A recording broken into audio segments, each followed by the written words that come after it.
The 8th running of the Daytona 500 was on a cool, clear Florida day in 1967.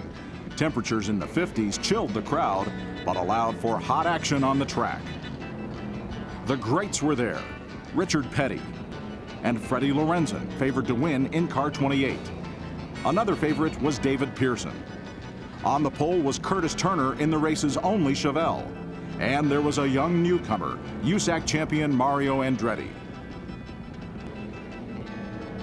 After 500 miles of racing and a total of 9 caution flags, the 1967 Daytona 500 produced a surprise winner. Today, the race is considered by many as one of the top 5 upsets in Daytona 500 history. There they go. And Curtis Turner goes to the lead just that quickly. Curtis has always been in charge. And Chevelle today, he has quickly taken the lead as they head into the first turn. There you see him. Oh, a good 50 yards out in front already. That's Richard Petty, second place up high, and right along with him is Leroy Yarborough. The whole field very closely bunched at this point. We'll try to sort them out as they begin to drop down into their position. Jim, the experts say that never before have so many drivers been capable of winning. 15 or 20 can win this race today. In the early going, lead changes and several caution flags triggered by cars spinning out in the cold conditions left the newcomer, the USAC champion, in the lead.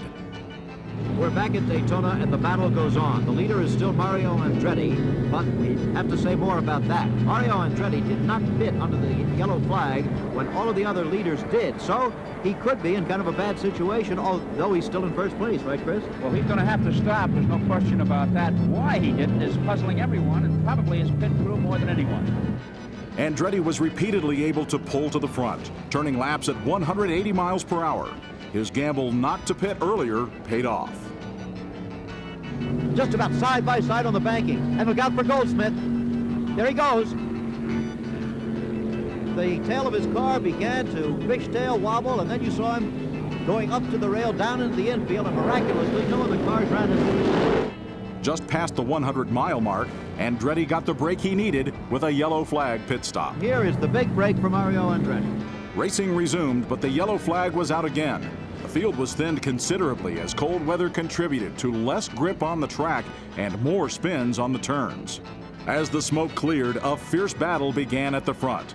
Baker, Derringer, Pearson, and Andretti traded the lead. Fred Lorenzen stalked them and waited for his opportunity. There's been many, many changes to the lead, Jim. It may even set a record. Over 20 changes to the lead so far. David Pearson, Andretti, and Freddie Lorenzen were bunched together, well ahead of the pack, but racing too wide and bumper to bumper for the lead. And now Mario definitely has the lead again, but look at Lorenzen hanging there right with him, and dropping way back suddenly is David Pearson. He's in trouble, Jim. He's had it. Look at that. Smoke pouring from the engine of his car, a blown engine, and quite possibly a lot of debris being scattered on that track. Under the last yellow flag pit stop of the race, teammates Andretti and Lorenzen pitted at the same time. Lorenzen got away first. Andretti would later wonder if his crew kept the jack under his car just a little longer than necessary. Now there's the green flag. There he goes. He's still got it, Chris. He certainly has. The car is performing beautifully, Jim. And with Pearson out, that's moved Tiny Lund into 3rd place, and Jim Hilton into 4th, and sports car driver Jerry Grant into 5th place in the race now. And look at Mario Andretti streaking away from Fred Lorenzen. Andretti had the power on that day. Consistently turning laps of 180 miles per hour or higher, he opened the lead. With just 5 miles left to race, he was 22 seconds ahead of 2nd place driver Fred Lorenzen. On lap 198, Richard Petty lost his engine. The resulting oil on the track took out Jerry Grant and Jim Hurtubise. With just 1 lap to go, Andretti takes the white flag at the same time the caution flag comes out.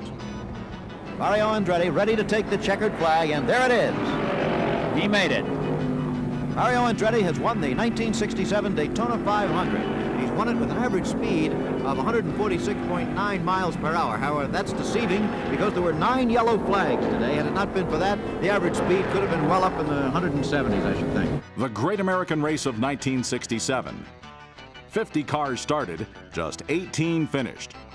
The unexpected winner made this race one of the top 5 upsets in Daytona 500 history.